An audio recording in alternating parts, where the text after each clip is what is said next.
अस्सलामुअलैकुम। आज की इस वीडियो में हम डिस्कस करेंगे एक ओपिनियन जो कि पब्लिश हुआ है डॉन न्यूज़पेपर में, और उसका नाम है सेव एजुकेशन। इसको लिखा है असगर सुंदरों ने। इसमें इन्होंने सिंध की एजुकेशन के बारे में डिस्कस किया है। उन्होंने बताया है कि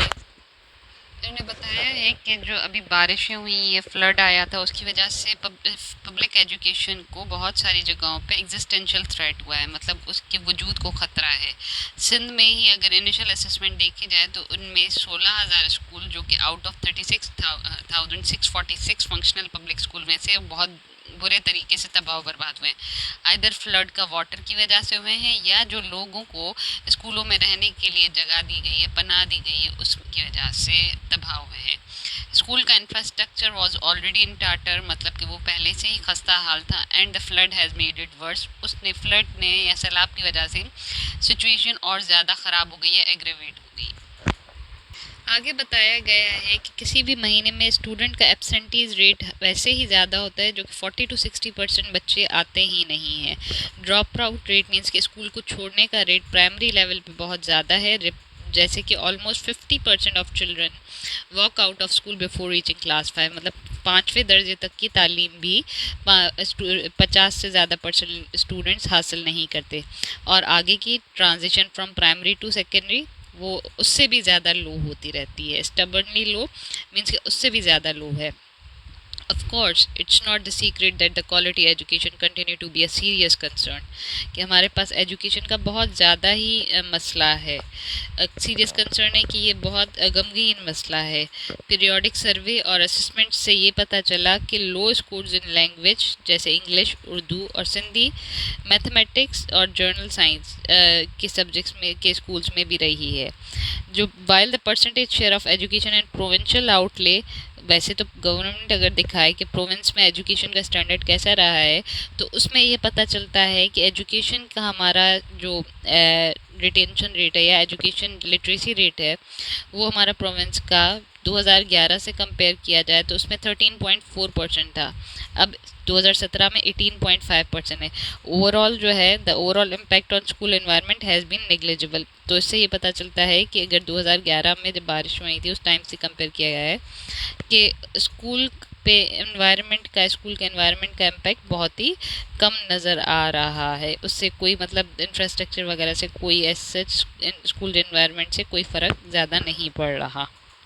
आगे बताया जा रहा है कि क्योंकि बहुत सारे स्टूडेंट्स आउट ऑफ स्कूल हो रहे हैं, मतलब स्कूल छोड़ते हुए जा रहे हैं, नंबर जो है प्राइमरी, सेकेंडरी और हायर सेकेंडरी स्कूल में, तो सिंध में जो इट एस्टिमेटेड कि 6.75 मिलियन चिल्ड्रन जो हैं 5 से 16 साल की उम्र में उन्होंने स्कूल छोड़ा है। The number of children drop out have been increased from 1.87 million 2007-8 में, जबकि अब जो है वो 2.57 हो गया। कि इतने सारे बच्चे, पहले 1.87 मिलियन निकले थे, अब जो है वो 2.57 मिलियन जो है उन्होंने स्कूल छोड़ा है।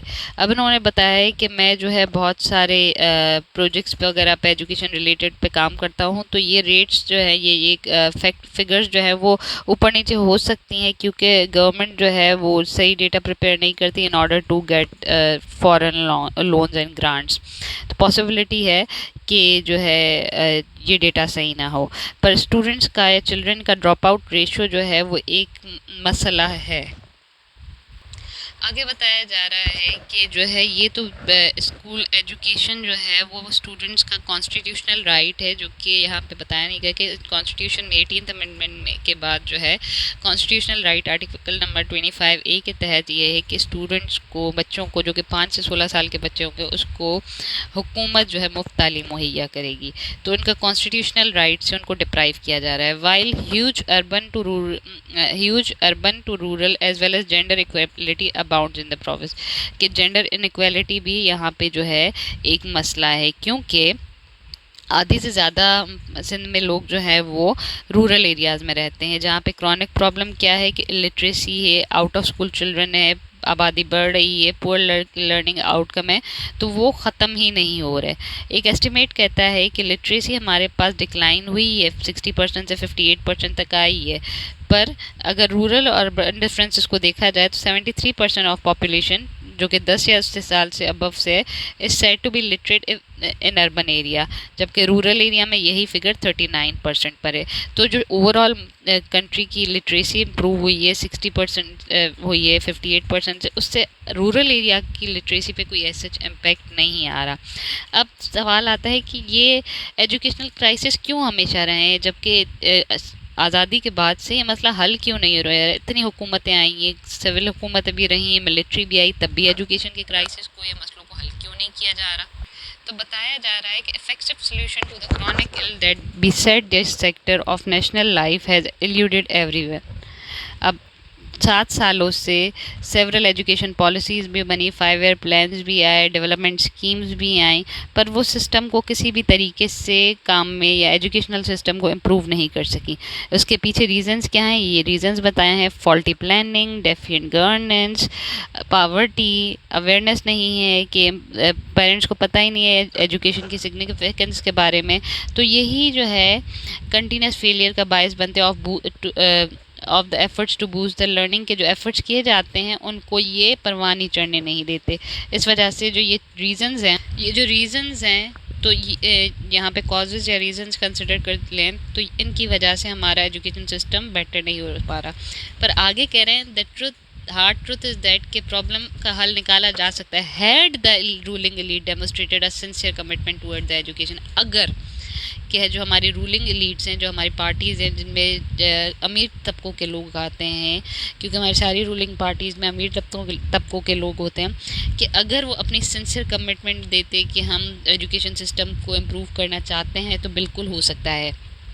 क्योंकि उनके लिए क्या है कि गरीब का बच्चा या पावरलेस डजेंट मैटर, उनके लिए उनको लिए वो कुछ एफर्ट्स नहीं करते, उनको सिर्फ वो रेटोरिक्स और जो है कॉस्मेटिक गेस्चर्स से उनसे जान छुड़वा देते हैं। मतलब सुपरफिशियल उनके सामने अच्छे बनते पर उनके लिए कभी सिंसियर वे में नहीं सोचते। 18th अमेंडमेंट के बाद एजुकेशन फंडामेंटल राइट बन गया है, उसके लिए बजट में एलोकेशन भी की जाती है पर वो बहुत ही कम की जाती है। इसका मतलब हम कोई भी प्रायोरिटी नहीं देते अपने बच्चों की तालीम पे। यहाँ पे उन्होंने बड़ी अच्छी बात कही, बड़ा अच्छा जुमला लिखा है, सैडली, दुख की बात है, education is no longer a common good but a commodity, कि ये एक अब आम चीज़ नहीं रही बल्कि ज़रूरत बन गई है। Only accessible to those who can afford it, सिर्फ वही लोग तालीम हासिल कर पा रहे हैं जो कि इसको ख़रीद सकते हैं, इसकी एजुकेशन के पैसे पे करने के काबिल हैं।